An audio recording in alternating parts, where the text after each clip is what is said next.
So medical management, you have dialysis and you have treatment of complications. Conservative medical management, monitor the fluid intake, do the input-output charting, daily monitor the weight of the patient. So intravascular volume status should be assessed clinically. How much? 3 times a week minimum. And measurement of the electrolytes and sodium, potassium should be done. Measurement of the blood urea levels, serum creatinine, calcium phosphate. Central venous pressure monitoring, very much important, should be done. So correction of this underlying disorder for what? For pre-renal. So pre-renal causes we discussed. So there was pure volume depression in pre-renal. So if there is a hemorrhage, you give either a packed RBC. If there is, deficient FEC volume, you have to restore the volume by restoring fluids.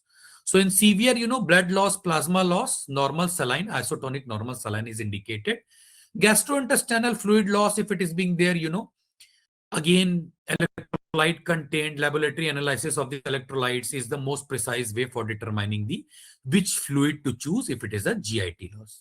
So in severe hypovolemia, 0.9 saline can be used, but if it is less severe, 0.4% or 0.45% of the saline should be used. So when you look at there is a volume loss, you have to give a fluid challenge test to the patients. So if the patient is a young stable, give a 500 to 1000 ml of bolus. That should be given within 1 hour. But if it is an elderly patient in which you don't know the cardiac status, you just give 250 ml bolus over 1 hour. Then you monitor the patient for hypo or hypervolemia.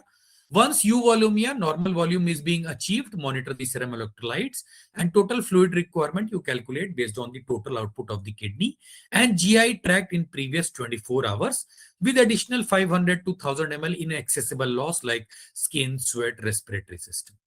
If it is ineffective arterial volume with edema, so in case of a cardiac failure, diuretic agents may increase the cardiac output, improve the renal functions, and ACE inhibitors, nitrates, and hydralazine can also improve the cardiac function. Cirrhosis and hepatorenal syndrome in these patients, fluid management may be difficult because assessing the intravascular volume status can be a challenge. So administration of intravascular fluids may require diagnosis and diagnostically and therapeutically. So excess volume may lead to worsening of this syndrome also. So you have to carefully monitor. Albumin may prevent AKI in those treated with antibiotics for spontaneous bacterial peritonitis. But a definitive treatment, if you talk about for the hepatorenal syndrome, it is a liver transplantation, which we discussed in our last session also. But bridging therapies before the hepatorenal syndrome can be terlipressin, octreotide, midodrine, or non-epinephrine can be used in combination with albumin to treat hepatorenal syndrome. Monitoring of the therapy can be done by jugular venous pulsation, central venous pressure monitoring, and based on this orthostatic changes in the blood pressure and the pulse. But if there is a presence of basilar crackles and third out sounds, it indicates that pulmonary congestion is being still present. Central venous catheter is a satisfactory guide to monitor what? To monitor the speed of fluid administration. And what is the normal range of CVP? It is between 8 to 12 cm of water. So in volume depleted states, CVP may be 0 or below.